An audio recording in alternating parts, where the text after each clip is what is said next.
Welcome viewers to this channel. Today I'm going to give you an update of the stock ticker that I bought and why I bought it. The stock ticker is actually LMND, and as you can see, this is my dashboard for Easy Equities. That is LMD market buy best available 1000, which means I'm actually going to buy this stock when the market opens, and I'm committing 1000 US dollars towards the purchase of this stock. Uh, what is the reason behind my buying? As you can see, the first thing first, we have to actually look at the state of the market to see if it's actually conducive for us to start buying. As you can see, this is the general market. As you can see, all the moving averages values are actually in proper order. The 10 is above the 21 and is also above the 50. And as we said previously, on the previous video, the market found support on the 50-day EMA, and we can actually, and we know that 70% of the movement in stock is actually in use on the general market. So the general market is actually in a condition that will enable us to start looking for stocks to buy. Right, let me go to LMD chart for analysis. I said I use the weekly chart. So you are first looking at the weekly chart for LMD to see if the characteristics that we look for in the four non-negotiable characteristics that we look for in a stock to see if they're actually present. If I let me place the RSI indicator that we use. I said in my video explaining the study that I use the Jacobs RS indicators because it's actually in line with my personalities. Right. Let us see if the four conditions are present. Firstly, we have the earnings. They are there. The earnings surprises. Secondly, the RSI has got blue dots, which in getting strength. Then the stock you can see is above its 52 moving average. This, if I place this line here, if I place the line here, you can actually see the stock is above its moving average. Then the stock is also within the 5-year of its IPO period. If you check, this is 29 June, and we are actually in 2025. It's actually the 50th year, but so the four non-negotiable criteria that I look for before I make my purchase decision, they are present. Right. Let us actually start to analyze further using the Weinstein stage analytics. As you can see, my thumbs now, there was Weinstein as a trading legend. My strategy, it actually is a combination or a combination of several strategies that I got from the books I read. Another one, one of the books that I recommend is that by Weinstein. Right. Weinstein usually like to see a stock breaking into its new 52-week high on above average volume. If you see here, when it broke out here, this day, 18 November, you see the weekly volume, it's actually above the average. Let me place arrows for so that it will be easy for you to follow. Right, this arrow, when the stock moves on, when the stock moved for this week, you can see the volume is actually way above average. It's actually the highest volume since the stock's IPO.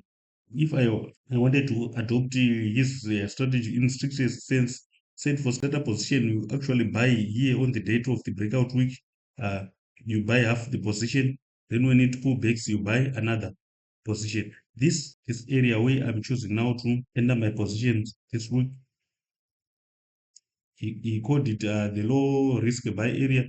Why? Because he said that you must not trust a breakout if it break out without volume.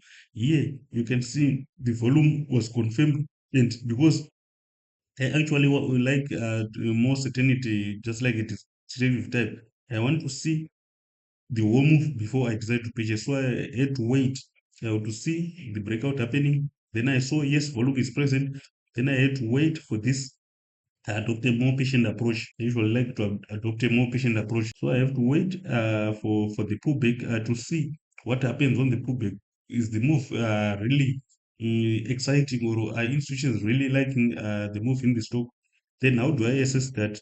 In this book, he said you check with the volume. You must see volume dry up on this pullback. As you can see, volume actually for the last 2 weeks is actually below the moving average, indicating that selling has subsided. No supply is actually coming into the market. So a very little buying that come will propel the stock higher. So that's why I'm choosing to buy around this area. More so, Western uses the 30-week moving average. Try to let me try to add the 30-week moving average. He actually uses the 30-week moving average, simple moving average, to assess the long-term trend using his stage analytic strategy. Let me put 30-week moving average.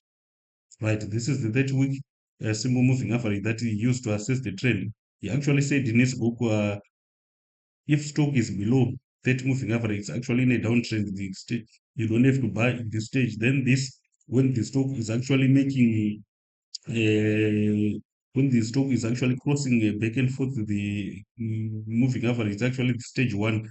The stock will be actually building a base at this level. When the stock decisively move away from the 30-week moving average and breaking down above those 15-week high, that's the stage that you need to start buying the stock. That's what he called the stage two uptrend. That's when we actually start to be interested in buying stock. That was the stand state strategy in short. Let me now go to the daily chart to show you the when I placed my order, the reasoning behind using a daily chart. Right. This is the LMND daily chart. On a daily chart, what I need is an additional two moving averages that I use to make my buying decision. So for the instance, I choose the moving average ribbon here. Right. Then what I do, I come on settings. I use the 10 exponential moving average. For me, for my strategy, I like the exponential. They actually describe the price better for me. Then for here, I choose the 21. Let me change the color to black so that the color will differ. Then I use also the 50 and the 200. Let me change the colors so that it's easy to see. Right, let me change here to exponentials.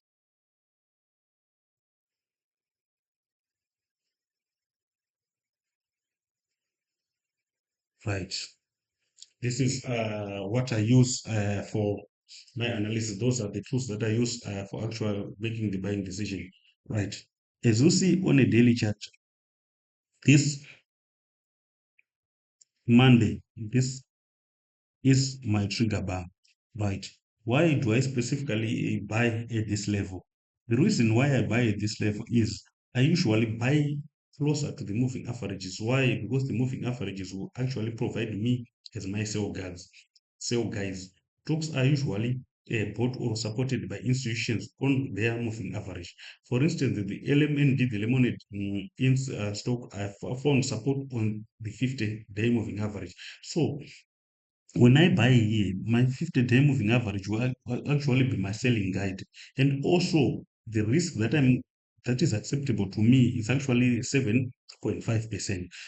That's the maximum risk that I take on any individual stock. The point that I'm willing to see to sell my stock for a loss, because what it means is if I buy the stock at this level, if it goes beyond the low of the day or the 50-day moving average, what it simply means to me is that actually my analysis is wrong, or it's wrong timing. I bought at the wrong time, so I have to go out without questions.